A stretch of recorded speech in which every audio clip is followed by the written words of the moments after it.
Hello students, today we will discuss the preparation and properties of hydrochloric acid. See, in the previous class we have already discussed about the hydrogen chloride gas, and now you have already the idea that hydrogen chloride gas has the maximum solubility in water. So hydrochloric acid is formed whenever the hydrogen chloride gas is dissolved in water. That means on dissolution of hydrogen chloride gas in water, hydrochloric acid is formed. Clear? Now see, some things you need to remember, that hydrogen chloride gas is not at all an acid. It does not have any acidic property. But hydrochloric acid is a very strong acid. So why is this so? Because in case of the hydrogen chloride gas, it is simply a covalent compound and there is no ion formation in the gaseous state. But whenever this hydrogen chloride gas is dissolved in water, in that case the covalent compound, HCl, the covalent compound, it ionizes in water and some ions are formed. Like on dissolution of hydrogen chloride in water, the hydronium ion and chloride ions are formed. So due to the formation of this hydronium ion and chloride ion, the acidic property arises, and we know that acids give H plus ion or H3O plus ion in aqueous solution. So as H3O plus ion is formed in aqueous solution when the HCl gas is dissolved in water, so we can say that acidic property has been developed. Clear? Now another thing that you need to remember is the dry hydrogen chloride gas and the liquefied hydrogen chloride gas both are the same. But whenever the hydrogen chloride gas is dissolved in water, in that case it has the acidic property.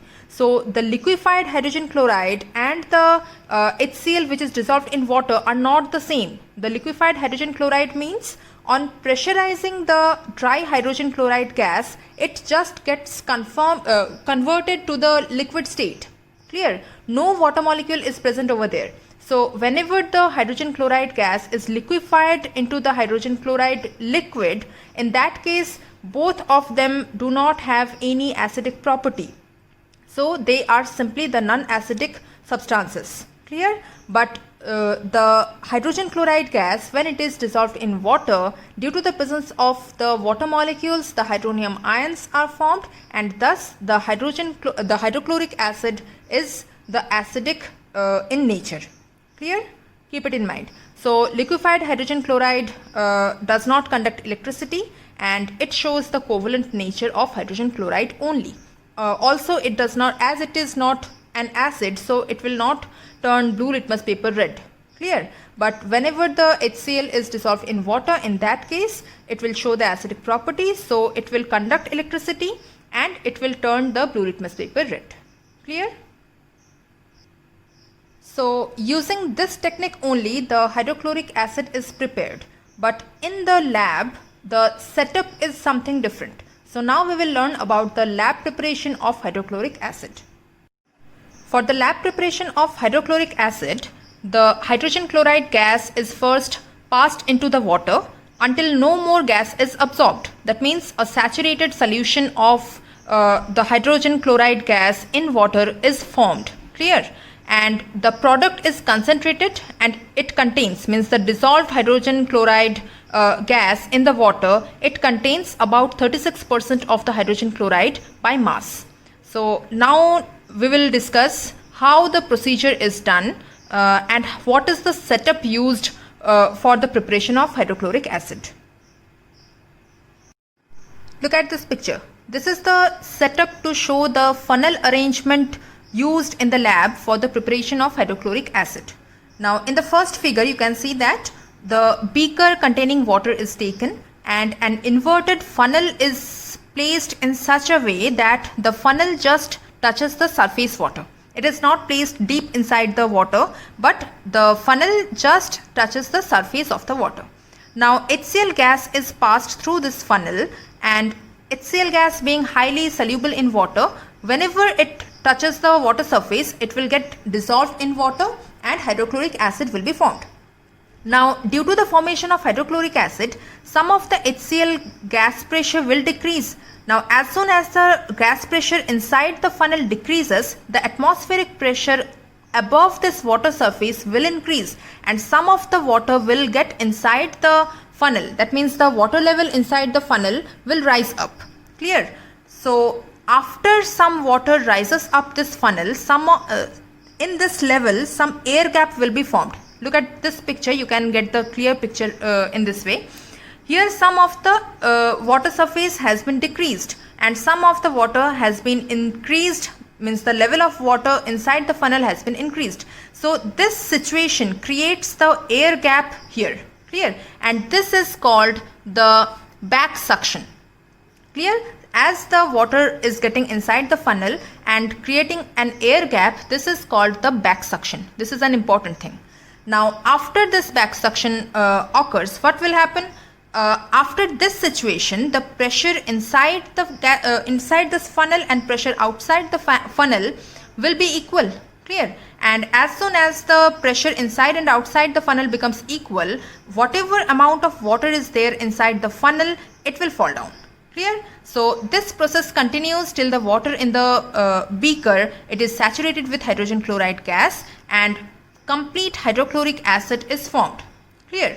Now, why do we use such method? Why do we use this mechanism? See, if we don't use the funnel but we use a tube, simple glass tube, then what will happen? This back suction will lead to means throughout the tube it will enter, the water will enter, and what will happen? The gas will keep on dissolving in water and we cannot minimize the back suction. So if we use the funnel, the back suction can be minimized. Clear? And one more thing, that as the surface area of the funnel is greater than a glass tube, so it provides a larger surface area for the absorption of HCl gas. Clear? So in this way we can easily form the hydrochloric acid from the hydrogen chloride gas using this setup. Am I clear? Now, in order to prevent the back suction, an empty flask is sometimes kept in between the generative flask. That means where the whatever the source of the hydrogen chloride gas is, it is called the generative flask, and the empty flask which is used for the anti-suction device, it is kept in between the generative flask and the beaker in which water is kept. Clear? So if there is any back suction during the process of the dissolution of HCl gas in water, the water whichever is collected in during the back suction process, it is collected in that anti-suction device, and thus it prevents the water to get inside the generative flask. Clear? So this is the precaution which is taken during the lab preparation of hydrochloric acid. Now, one important thing that you need to remember, or sometimes there is the question that HCl acid forms a constant boiling mixture at 110 degrees Celsius. So what is this constant boiling mixture? Or sometimes the question is that we cannot concentrate the HCl acid beyond 22.2%. Why is this so? So now we will discuss that what is the concentration, how the concentration is done, and what is the constant boiling mixture of hydrochloric acid. See, a dilute aqueous solution of hydrochloric acid, it gets gradually concentrated on distillation. We already know what is distillation. We keep on increasing the temperature, the vapors are formed, then we suddenly cool down that mixture, that vapor, and finally we collect that. And this process is called the distillation. So the dilute aqueous solution of hydrochloric acid is first concentrated and then it is gradually distilled. Clear?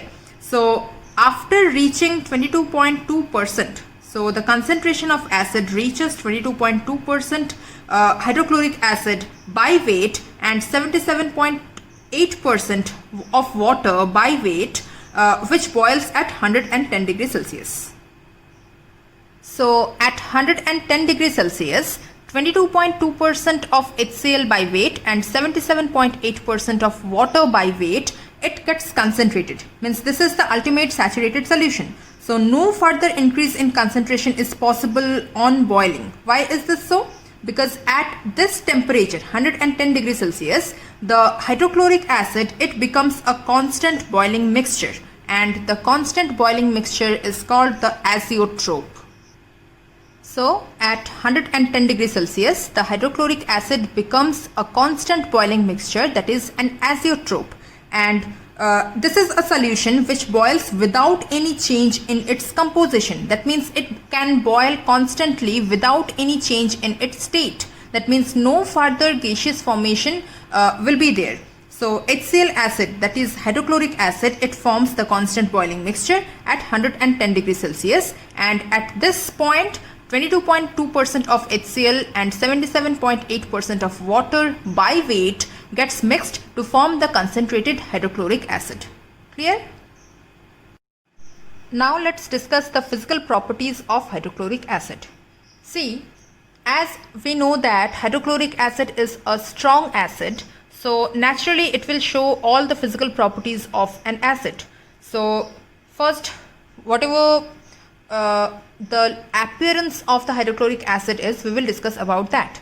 See, we know that it is a colorless liquid. So first physical property will include the color.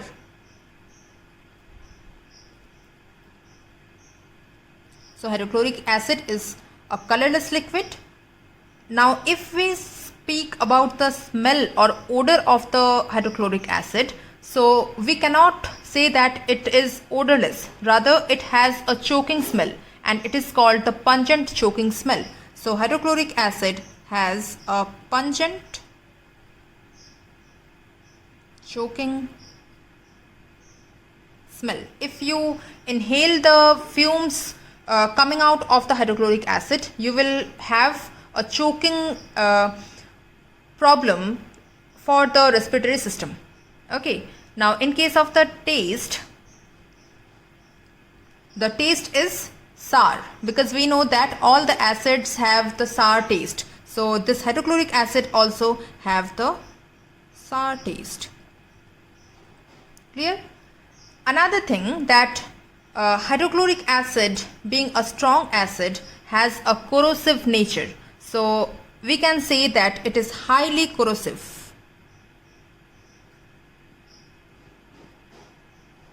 And if this hydrochloric acid falls on your skin, then it will burn. Simply it will burn your skin. And if the concentration of the hydrochloric acid is less, then you may have some blisters on your skin.